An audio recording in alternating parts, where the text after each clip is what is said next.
कहते हैं डायन अपना बदला 7 जन्म के बाद भी नहीं भूलती। एक बार जो डायन किसी का घर देख ले उसे छोड़ती नहीं।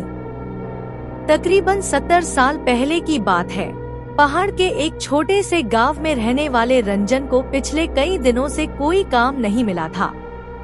इसलिए काम की तलाश में वह अपने गांव से काफी दूर निकल आया। सर्दियों की कोहरे से ढकी शाम थी।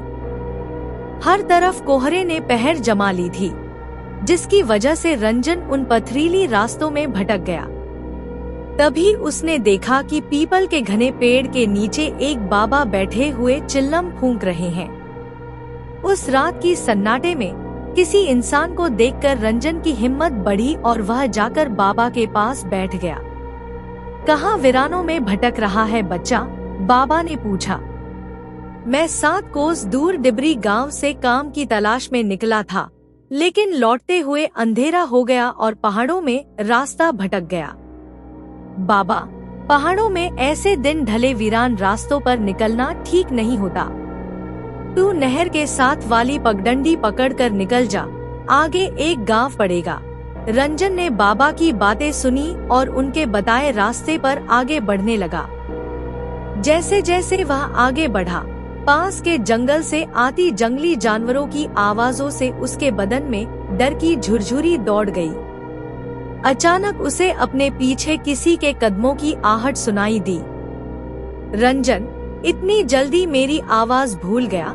रंजन ने पीछे मुड़कर देखा तो वही बाबा उसके पीछे खड़े थे। आओ, मैं तुम्हें यह रास्ता पार करा देता हूँ।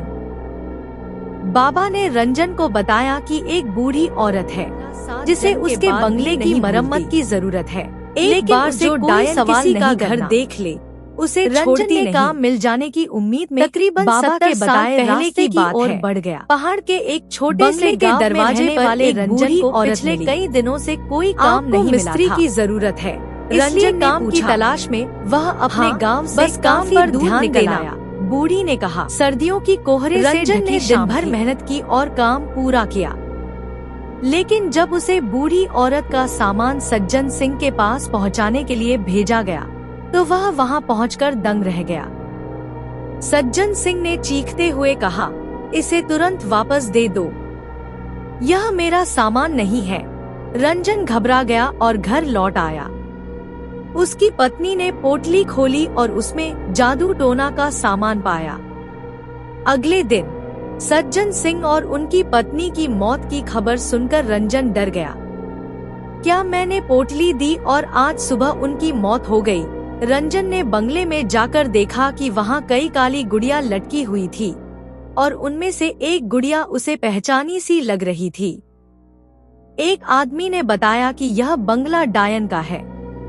रंजन को समझ आ गया कि सज्जन सिंह वही तांत्रिक था जिसे डायन ने मारने के लिए भेजा था। जब रंजन घर लौटा तो उसकी पत्नी भी सज्जन सिंह की तरह लटकी हुई मिली। रंजन को समझ में आ गया कि उसे डायन से बचने का कोई रास्ता नहीं था। दरवाजे पर फिर से वही पोटली दिखाई दी। रंजन की आंखों में डर था, क्योंकि जो पीछा छोड़ दे वह डायन नहीं हो सकती। समाप्त। अगर आपको यह कहानी अच्छी लगी हो तो हमें सब्सक्राइब करें और हमारा फेसबुक पेज जरूर फॉलो करें।